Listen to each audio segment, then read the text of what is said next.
Good evening. It's a huge audience here. Clearly, you know something, want to know something about this particular book, this particular struggle. And I'm going to try over the next few minutes to try and tell you as much as I can. And I'm going to do it completely with her help. She's the expert here, right? As you heard the title of the session, The Ghadar Movement, A Forgotten Struggle, that's also the name of the book that Rana has written, right? And if you're wondering what the Ghadar movement is, where it happened and so on, that's precisely what we are going to talk about. But as you heard the introduction, you realize that she is not just Rana Pratap Gill, she is Dr. Rana Pratap Gill. She's a veterinary doctor by profession, a practicing veterinary doctor by profession, who then has gone on to write this work of history, right? So that's my first question to you. As a doctor, you have a job, you have an important job, you have a life, right? And you chose to write about history. Why?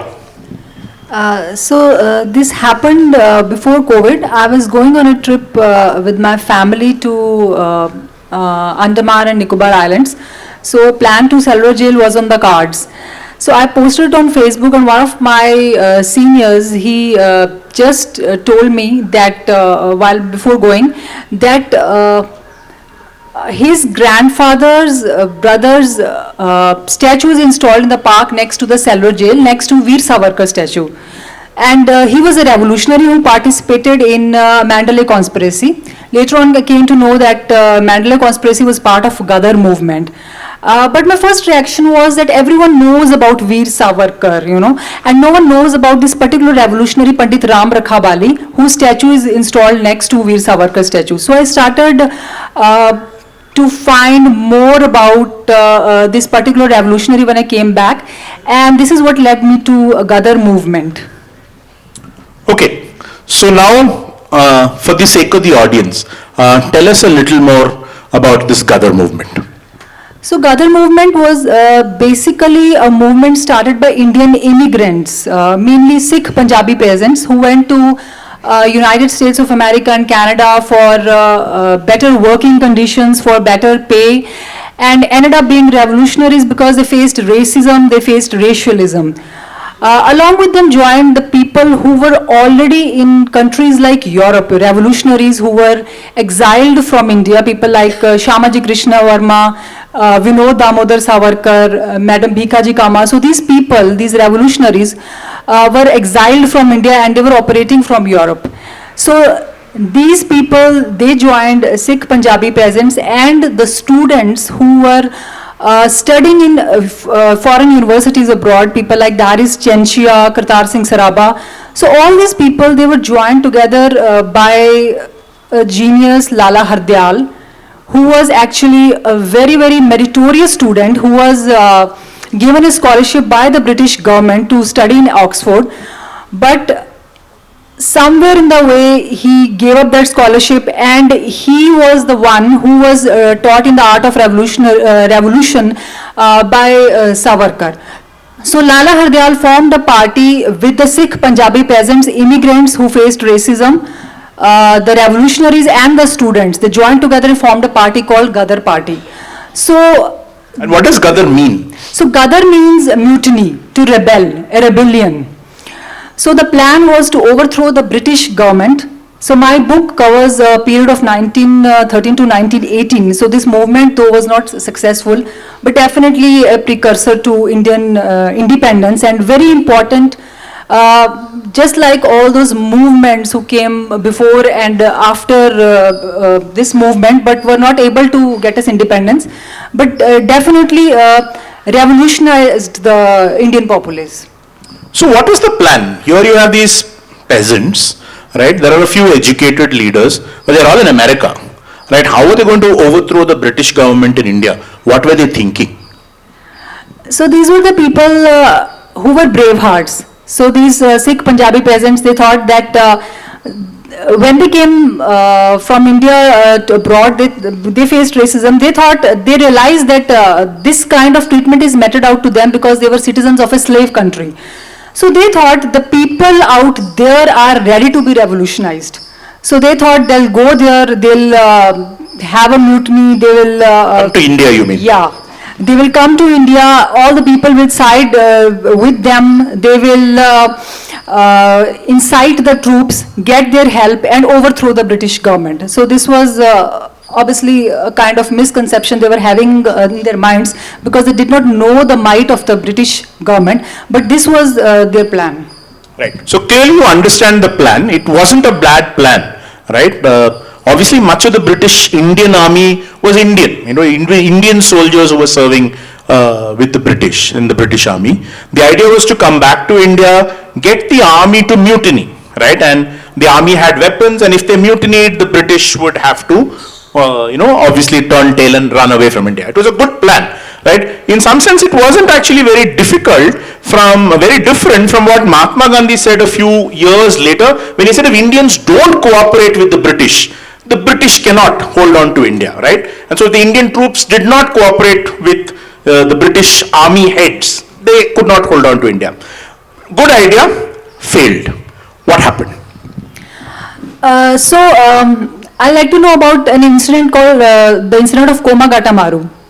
So in the early 19th centuries, there were a lot of immigration was happening from India to Canada and America. 20th century. Yeah, earlier 20th century. So a lot of immigration was happening from India to Canada and America, because as you know, Punjab was the last state to be annexed by the British. You know, sometime in 1846. So before that, it was under the rule of Maharaja Ranjit Singh. It was quite a prosperous state. But with the advent of the British, there were a lot of taxes which were levied on the people. There were a lot of discontent amongst the people. The land holdings were less. The mouths to feed were more. People were actually living in penury. So these people from Punjab, they started going to Canada and America, and British was very happy with this thing. They were happy because they feared, because the kind of situations Punjab was living in that time, there were so many outbreaks of plagues, so many people were dying, the entire families were being wiped out. So they were scared that this might create a sort of, discontent, like something like the rebellion of 1857. So they were like, okay, let the people go out. But when a lot of people started going out, they realized this fact that though that time Canada was a dominion of the British government and India was ruled by the British government, and the Queen has, at some point has said that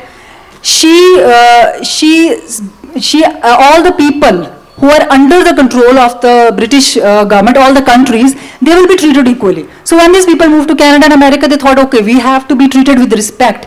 But then they realized that the common refrain at that time was Indians and dogs are not allowed.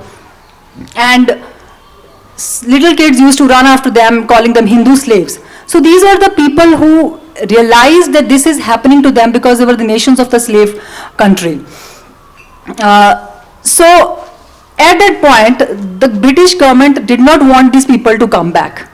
So first of all, they decided, okay, let us put a stop to immigration. Let us not have more people going abroad, because they were calling their friends and relatives. You know, they saw that life is so good there. I mean, the kind of freedom the women of that country has, their kids, they has rosy and plump cheeks. You know, they realize that people are very prosperous there. So started coming friends and relatives. Okay, come here. It is a very good life that we are living.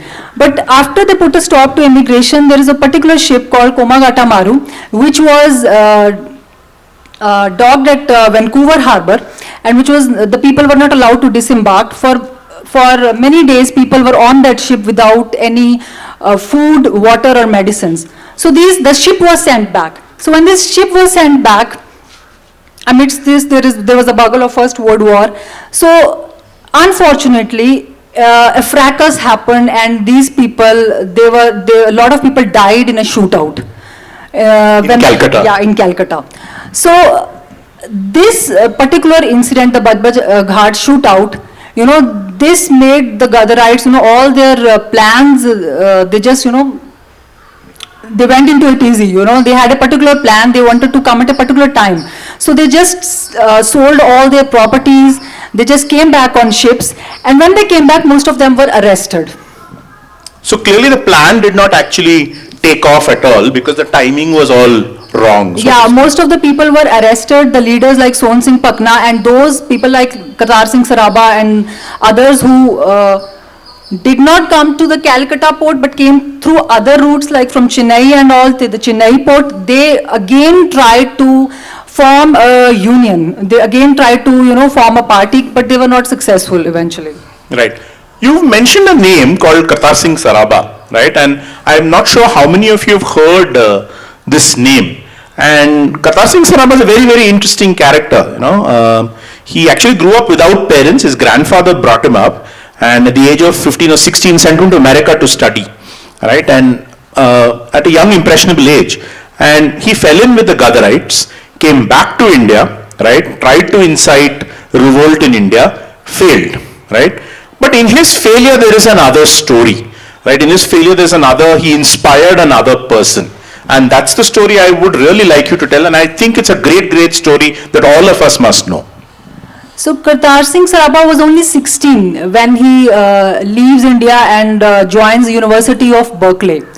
So there he meets, gets in touch with all these revolutionaries, Ghadarites. So he leaves his education and he becomes a part of the Ghadar party. So he played a crucial role in the publication of Ghadar newspaper. He used, because there were no photocopying machine in those days, so he used to write the paper with hand.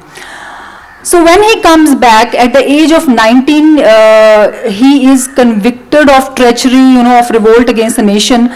So he is only 19, and he is in the court, and the judge asks young Kartar Singh Saraba that if you ask for clemency, if you just apologize for all your actions, I am going to spare you. But Kartar Singh Saraba, he was such a brave heart fellow. He says, no, I'm not going to say sorry. And at 19, he was hanged. And Bhagat Singh and Kartar Singh Saraba have a very close connection because Bhagat Singh's uncle, his Chacha ji, Ajit Singh, was also a part of Ghadar movement at some point of time. So when young Kartar Singh Saraba used to frequent Bhagat Singh's home, Bhagat Singh used to see Kartar Singh Saraba and he always used to keep a photo of Kartar Singh Saraba in his pocket. And look at the similarities in their lives. Bhagat Singh was only 23 when he was executed and Kartar Singh Saraba was only 19. So clearly both of them had the opportunity to ask for mercy and go on to lead a life, but they chose not to, right? Another interesting character in the Ghadar movement leadership is Lala Hardayal, right? As you mentioned earlier, he actually could have led a very, very comfortable life. He won a British scholarship to go to Oxford, and then he chose a very, very different path. Could you tell us a little bit more about him? So they say Lala Hardayal was a genius. He was basically from Delhi. His father was in government service. They said Lala Hardayal was such an intelligent fellow that whatever he read once, he could actually, replicate the whole thing, speak the whole thing. He just had to read one book. So there was one particular instant that he gets some books issued from the library, and the very next day he comes back to return the books, and the librarian just scoffs at him. Oh, you have read all this? And they say Lala Hardayal recited each and every word of the books. So Lala Hardayal was the second person. The first one was Shamaji Krishan Verma, who won the British meritorious scholarship for the Oxford. But then he was from Maharashtra, and Lala Hardayal was the first North Indian to won that scholarship, and that was such a big thing because no one had won this scholarship from the North, and that was quite a good amount of money. So, but when Lala Hardayal leaves India and he goes there, and he has all these notions of revolution in his mind, he forsakes this scholarship. So he just gives it away, and this was also very strange for the British government because no one has ever done that. And Lala Hardayal is the one who kind of becomes a fixture in this Ghadar party. He brings all the factions together. So the Sikh peasants, they are very they don't trust the people who are educated because a lot of before the arrival of Lala Hardayal, there were so many people who said, okay, we are going to wage a war, we are going to start a revolution, give us money. And they just ran away with the money. But Lala Hardayal was the one who instilled confidence in them. So Lala Hardayal has a very important role to play in the Ghadar party. Who are some of the others? And while you mentioned more than once that the foot soldiers were largely Sikh peasants, all from Punjab, but the leadership was very diverse. They were from different parts of the country. Like you said, Rara Hardyal was from Delhi. I think Chenchaya was from Andhra Pradesh. Right? There were others as well. Maybe can you talk about one or two of them? So just that one more incident about Lala Hardyal came to my mind. Lala Hardyal, had a very mercurial nature. So once he decides to just give away all his worldly possessions. So Kartar Singh Saraba, Daris Chencha, they are all students who are living with Lala Hardyal on the campus, and they bring him a new coat. Because his coat is pockmarked, is having a lot of holes. So they decide to hide his coat, hide his shoes before giving him the new ones. And later on, Kartar Singh Saraba wrote in one of his letters that we did gift him the new coat and the shoes, but the next day he had again retrieved the old one from the garbage and worn that because he wanted to live a different life. So apart from these revolutionaries, Son Singh Pakna, Baba Son Singh Pakna, he was from Amritsar. He was also a very leading figure in the Ghadar movement. So he was the person who kind of became a Granthi, who became a leader of the Sikh Punjabi peasants. And apart from him, Vishnu Ganesh Pingle was there, Daris Chenchia was there. And then there is one very interesting Bengali character, Rash Bihari Bose. When Kartar Singh Saraba comes back to India and reunites the Ghadar party when Baba Son Singh Pakna and others are arrested. So they decide that they need a leader because the Bengali revolutionaries were already having so many groups and they were very successful at organizing revolution. So they go to Bengal and bring Rash Bihari Bose. So he is a person who kind of a Behrupia who changes his attire so many times. So he is the one who for whom the police has kept a reward, but he moves through that circles in front of the policemen. Just goes to Punjab by changing his dress and changing his attire. Right. And Rashbihari was a very, very interesting character, in the whole movement. He became involved with the Ghadar movement at a later stage. He already had some kind of background in the revolutionary movement. And then later he escapes to Japan. And he never comes back to India, actually. He dies in Japan in 1945. And he is actually the initiator, one of the initiators along with Subhash Chandra Bose of the Indian National Army. Right? As you can see, there are a whole bunch of interesting characters, all of whom had a great vision for Indian independence, all of whom had a particular view of how we could get independence from the British. One last question before I throw it open to the audience. Now, the subtitle of your book is A Forgotten Struggle. And I would reckon that it is largely forgotten. But still, has there been any impact at all of this struggle on our movement, on India in the later years? So Ghadar movement came way ahead in time, 1913 to 1918. By 1918, most of the revolutionaries, either they were executed or they were sent to cellular jail. So, but this movement definitely plays a very pivotal role in the Indian independence because this movement brought a kind of consciousness that was lacking in the Indian populace. And then this is the only movement in the history of Indian independence that is very secular. So it was not only the Punjabi Sikh peasants who were a part of this struggle. This movement comprised of people who were Sikhs, like people like Son Singh Pakna and Punjabi peasants, people who were Hindu, Lala Hardyal, Kanshi Ram, people who were Muslims, Muhammad Barkatullah, and people from different regions of India, people from Punjab, people from Maharashtra, Andhra Pradesh, West Bengal. So in this way, this movement brought the whole of India together. It was a very secular movement. In this way, this movement is very special. And then this movement got support from the movements which were ongoing all over the world during that time. The movement got support from Americans. The movement got support from Irishmen. So there was the newspaper Gaelic American, which was being published by Irish revolutionaries. So the Ghadar newspaper was transported in the folds of that newspaper because at one point Ghadar newspaper played such a huge role that it was banned by the British government. So they used to disguise the paper in the folds of the Irish newspaper and send it. So in that way, the movement is, it is very different from other freedom movements. Right. I'd like to throw open the floor for some questions, please. Gentleman here in the blue jacket. Thank you. I've also read a bit about the Ghadar movement and the leaders and all, and I've found a very strong connection with the communism, and a communist philosophy, right? What do you take of it? For example, Baba Sohan Singh, I believe, had communist leanings, and Bhagat Singh himself was a very big believer in Communist Manifesto and all. So, and how also it played out with those who were a little more right-wing, even in that time, more like a Hindu nationalist in Maharashtra and elsewhere in India. So did they get support from them, or those forces were like completely cut off, and that could have been a reason for not gathering enough critical mass for it to succeed?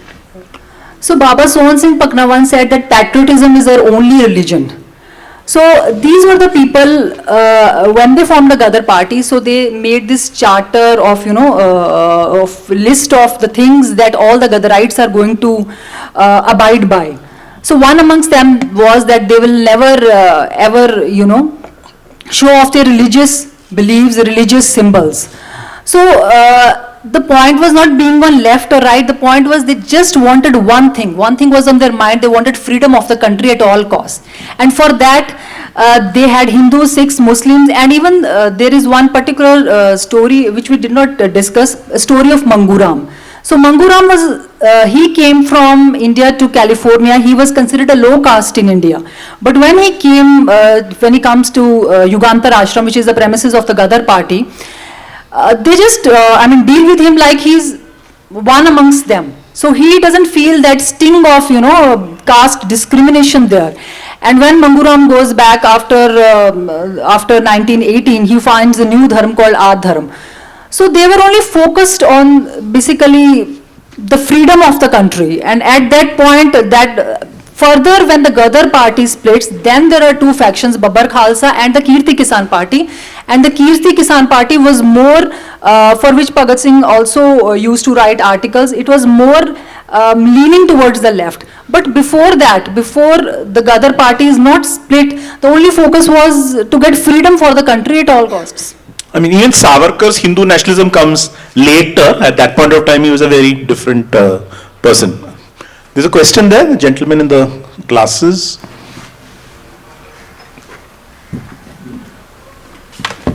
Good afternoon. Thank you for your talk.